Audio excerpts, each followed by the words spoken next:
E graças a ela, que briga diretamente com o governo, é que a gente tem aí ainda um equilíbrio, né, dentro de impostos, como você falou, e custo de vida, né?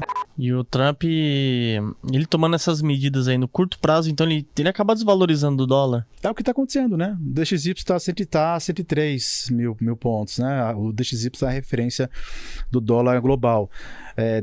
Já passou do ajuste há muito tempo já. Ele saiu de 109 em um só movimento, passou direto pelo 105, que em tese deveria ser o ponto de inflexão dele para uma nova retomada ou um travamento disso aí, e o DXY está voltando basicamente para o 100. Corre o risco dele perder os 100 mil pontos. E perdendo 100 mil pontos, a gente está falando aqui de um dólar muito defasado globalmente falando, né? Bom para quem quer comprar, né? Mas muito ruim para a economia americana.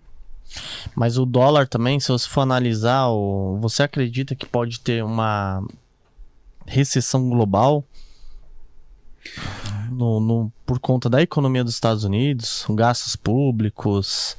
O Fed tem para vencer 9 trilhões? Tem esse alguns ano. trilhões aí. Acho que é 9 trilhões esse ano, ele tem que honrar isso daí.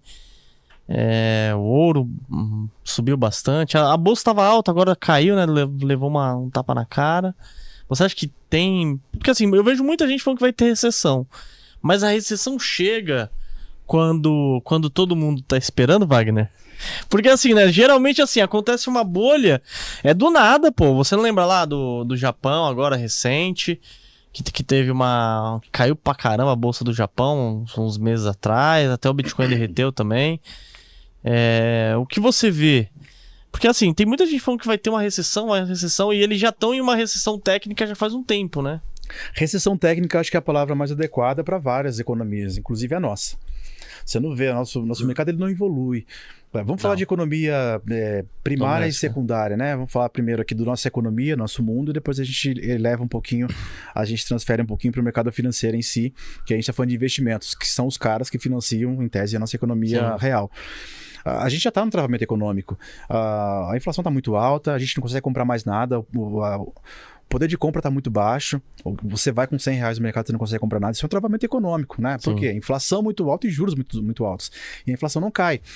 Não estou falando aqui da inflação do IBGE, tá, pessoal? Estou falando aqui de expectativa de inflação. O Banco Central, o sistema monetário, ele é adotado em cima de um sistema que se chama ex-ante, que é a expectativa de juros, né, na curva pré com a expectativa de inflação, o que vai vir, e não o que já foi. Um erro muito grande que se é feito hoje é fazer o cálculo de juro real analisando o que já foi. A inflação já foi isso. E os juros, a Selic é X e a inflação foi isso. Esse menos isso é uma conta de padaria total ali.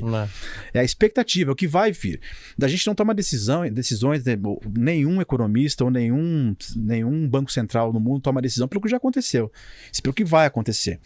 Porque ele precisa reportar. Se o Banco Central furar a meta, ele precisa mandar uma carta lá explicando por que ele permitiu que a meta fosse estourada, né, no fim do ano. Então, sobra para ele mesmo. Então, a expectativa sempre é a conta a ser relevada para poder fazer uma análise macroeconômica dentro de um contexto doméstico ou global.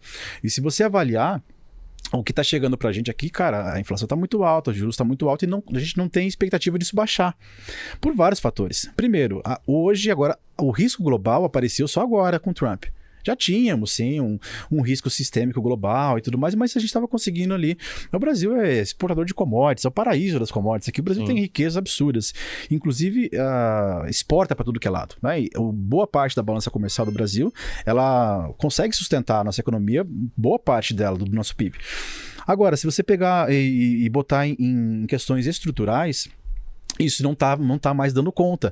E aí, para onde a gente olha? Para nossa política fiscal, e quem tem o domínio de mexer nisso é o nosso governo, né? Seja cortando gasto, seja criando alguma política que incentive mais a economia, para que isso faça com que o Banco Central olhe para esse lado e fale, agora sim, a gente consegue baixar nossos juros. Até porque o preço dos juros não é o Banco Central, né? A Selic não muda nada se baixa a Selic. Pode baixar a Selic na caneta. O que manda é a curva. Se a Selic baixar na caneta, como que a gente vai fazer para a curva baixar, né? Para declinar? Então, quem está olhando para a curva são os investidores. Para o cara financiar o país, ele vai olhar para o Brasil e falar, pera, o Brasil está com um déficit fiscal muito alto, o risco do país está muito alto, como é que eu vou investir meu dinheiro aí? Ah, você quer que eu invista? Então, quanto é que você vai me pagar de prêmio? Então, precisa ter um prêmio mais alto para, descontado da inflação, o juro real seja basicamente atrativo ali. Para que o gringo consiga, né? Você pegar a análise do cupom cambial, o custo de carregar tá absurdo. Então, o que os caras fazem? Se a curva cai, se os juros caem, mas a inflação continua alta, reduz o juro real e a galera vai caindo fora.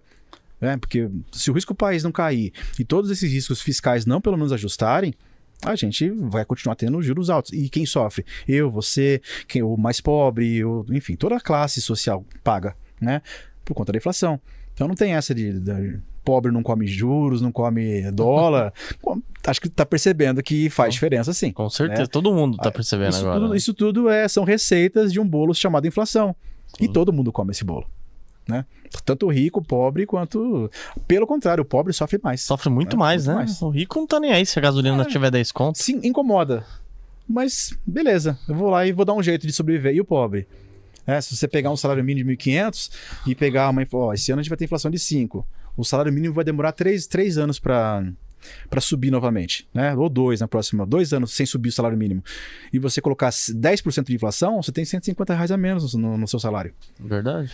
E a inflação ela é autoalimentada, você tem 150 a menos no seu salário e tudo que você for comprar tem 10% a mais.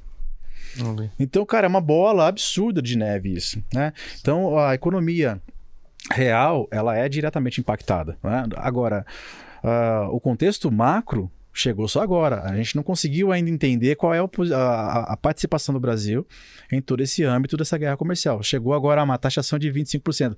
As commodities reagiram positivamente hoje, né? Você vê aí siderúrgicas explodindo, a gente vai exportar com mais 25%.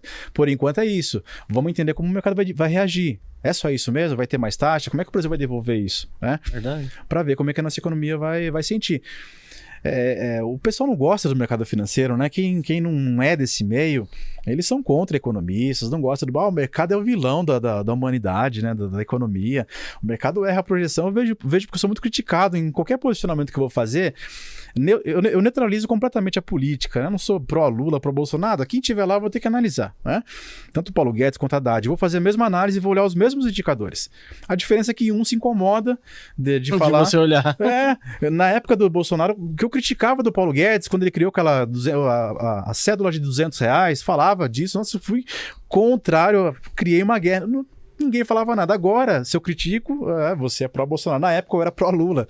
Então, você fica nesse meio.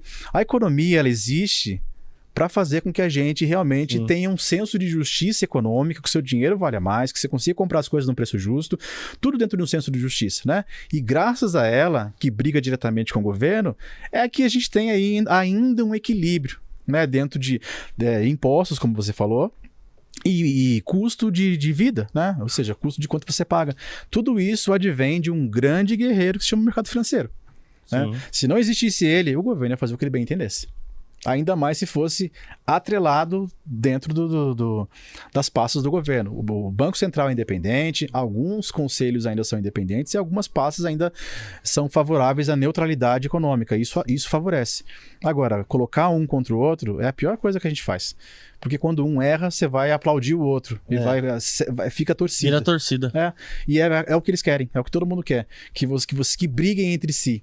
Porque eu posso fazer o que eu quiser e aí nada funciona, né? Então a economia, ela tá aqui para poder ajudar a gente. Então, dentro desse contexto todo, a gente está reagindo a efeitos minimamente externos e majoritariamente domésticos, que é basicamente os contextos fiscais que nós temos.